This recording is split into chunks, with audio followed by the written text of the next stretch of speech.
The 6 cheapest ways to own a V12 car. Owning a cheap V12 car is obviously a bad idea because running costs will ruin you and constant garage repairs will probably make your girlfriend leave you. But we petrol heads are an impetuous species, and if there's a way that we can actually buy a V12 car on a modest budget, then you can bet your ass that we'll find a way to justify it. So if you simply must have a V12 in your life, then here are the cars you should look into. BMW 750iL. There's something special and incredibly mean about the E38 7 Series. The classic styling from Boik Boya comes arguably from the golden era of BMWs, and while the V8 powered 740iL is a tempting option, it's the 12-cylinder 750iL that you really want, and not only for its smoothness. You see, the 5-litre 300 horsepower engine is the predecessor of the V12 found in the McLaren F1. Tempted? Make sure you watch out for the dreaded wheel wobble issue and check the cooling system thoroughly before you spend any money. You can pick one up for around £5,000 or $6,000 on the used car market. BMW 850i. Want that same V12 in a more stylish package? Take a look at the 850i, later badged 850ci. Arguably one of the prettiest and coolest BMWs ever built, it's more of a brisk GT car than an out-and-out sports car, but we still would. Oh,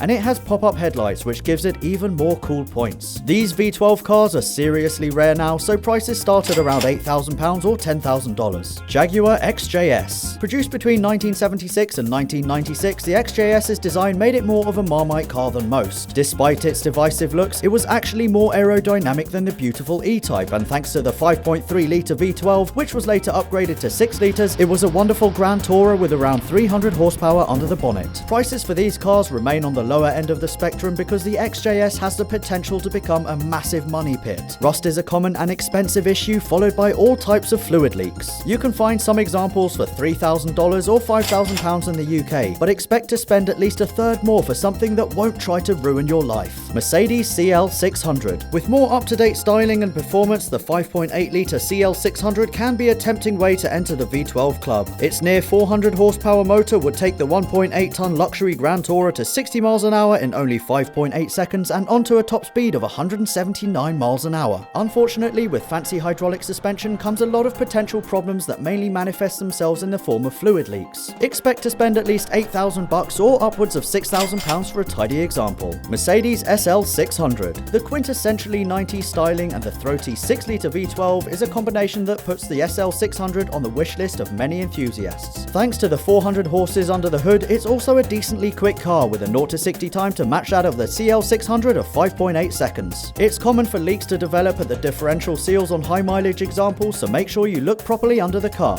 Prepare to pay a minimum of $8,500 or upwards of £15,000 in Europe if you want to join its exclusive owners club. Aston Martin DB7 Vantage. Yup, thanks to the relative short supply of V12s in the world, an Aston Martin DB7 really is one of the cheapest 12-cylinder cars out there. The 5.9-litre unit, good for 420 horsepower in the DB7, was essentially made by grafting 2 Ford V6s together, but don't let those humble origins put you off. It sounds the business and is still in service in modern Astons. You'll need around £30,000 or $30,000 for a DB7 Vantage. However, if you're serious about a V12 Aston, we'd recommend spending a little more for an early DB9. These cars represent a huge improvement over the old Jaguar-based 7.